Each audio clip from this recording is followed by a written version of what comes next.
Meenakshi College of Nursing, Mangadu, and Arulmigu Meenakshi College of Nursing, Kanchipuram. BSc, MSc, and Post Basic BSc.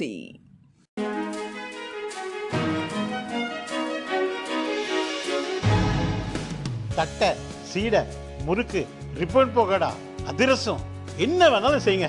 ஒரே ஒரு 5 litre இதய மந்த்ரா கடல் எண்ணெய் back ஒரு மாசம் முழுசுக்கும் அத்தனை சமையல் முடிச்சு விடலாம். இதய மந்த்ரா. கொல்கத்தா சட்டக்கல்லூரி வளாகத்தில் 24 வயது மாணவியை அதே கல்லூரியின் ஊழியர் மாணவர்கள் சேர்ந்து கூட்டு பாலியல் பலாத்காரம் செய்த சம்பவம் நாட்டையே உலுக்கி போட்டுள்ளது. கொடூரன்கள் 3 பேரும் அவர்களுக்கு உதவியதாக கல்லூரி செக்யூரிட்டியும் கைது செய்யப்பட்டுள்ளனர். கொல்கத்தாவில் உள்ள சவுத் கல்கத்தா என்ற சட்டக்கல்லூரியில் மாணவி படிக்கிறார். சம்பவத்தன்று மதியம் 12 மணிக்கு தேர்வு கட்டணம் செலுத்த கல்லூரிக்கு சென்றார். கல்லூரியில் திரிணாமுல் கட்சியின் மாணவர் அமைப்பு செயல்படுகிறது. கல்லூரி நேரத்துக்கு பிறகு இந்த அமைப்பு மீட்டிங் நடந்தது. அமைப்பில் மாணவிக்கும் பதவி இருந்ததால் மற்ற நிர்வாகிகளுடன் பங்கேற்றார். கூட்டத்தை 31 வயதான மனோஜித் மிஸ்ரா என்பவன் நடத்தினான்.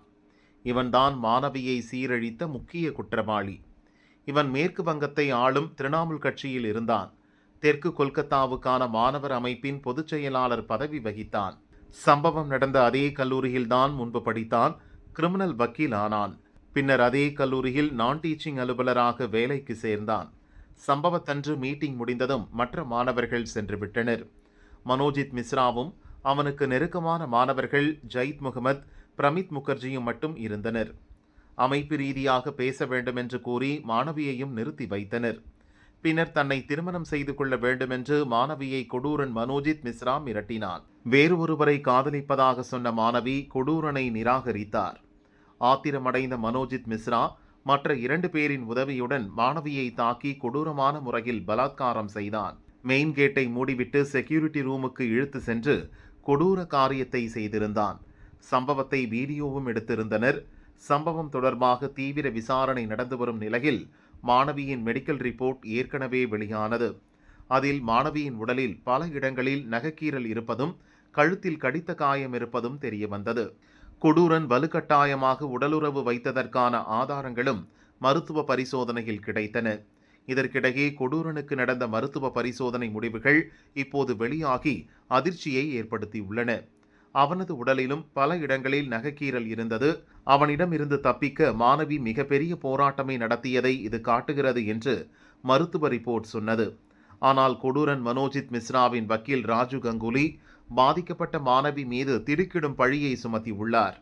அவர் கூறியது, மனோஜித் மிஸ்ரா உடலில் நிறைய நகைக்கீறல் அடையாளங்கள் இருப்பதாக அரசு தரப்பில் இருப்பவர்கள் கூறி வருகின்றனர். ஆனால் அவரது உடலில் லவ் பைட்ஸ் என்று சொல்லப்படும் செல்லமாக கடித்த தடயங்கள் இருப்பதை எப்போதாவது அவர்கள் சொன்னார்களா? இதை பாலியல் பலாத்காரம் என்று சொல்கிறார்கள். அப்படி என்றால் குற்றம் செய்தவர்களின் உடலில் ஒருபோதும் செல்லமாக கடித்த தடயம் இருக்காது என்று ராஜு கங்குலி அதிர்ச்சி கிளப்பினார். அதாவது மனோஜித் மிஸ்ரா மருத்துவ ரிப்போர்ட் படி அவரது கழுத்தில் பாதிக்கப்பட்ட மாணவி செல்லமாக கடித்த தடயங்கள் இருப்பதாக வக்கீல் ராஜு கங்குலி கூறுகிறார். இதற்காக அவர் லவ் பைட் என்ற வார்த்தையை பயன்படுத்துகிறார். லவ் பைட் என்றால் வேண்டுமென்றே கடிப்பதல்ல. காதலர்களோ தம்பதியினரோ உணர்ச்சி மிகுதியின் போது இணையரின் கழுத்து பகுதியில் செல்லமாக கடிப்பதை குறிக்கும். இது கொடிய காயமாக இருக்காது. இருப்பினும் லவ் பைட் ஏற்படுத்திய தடயங்கள் மறைய சில நாட்கள் ஆகக்கூடும். இந்த லவ் பைட் தடயங்கள் மனோஜித் மிஸ்ரா கழுத்தில் இருந்தது என்று அவரது வக்கீல் சொல்கிறார். இவ்வளவு பெரிய பழியை மாணவி மீது சுமத்தியிருக்கும் வக்கீல் இன்னும் சில அதிர்ச்சி தகவலையும் சொன்னார். பாதிக்கப்பட்ட மாணவியின் செல்போனை பறிமுதல் செய்தீர்களா என்று போலீசாரிடம் கேட்டுள்ளோம். ஒருவேளை பறிமுதல் செய்தார்கள் என்றால் அதை தடயவியல் பரிசோதனைக்கு அனுப்பி வைத்தார்களா? மாணவி யார் யாருக்கெல்லாம் பேசினார் என்பதை சரிபார்த்தார்களா? இப்படி பல கேள்விகள் இருக்கின்றன. இந்த வழக்கில் இன்னும் நிறைய விஷயங்கள் வெளியே வர வேண்டும் என்று கங்குலி கூறினார். இப்படி பாதிக்கப்பட்ட மாணவி மீதே கொடூரனின் வக்கீல் வைத்த குற்றச்சாட்டுகள் கடும் அதிர்வலையை ஏற்படுத்தி இருக்கின்றன.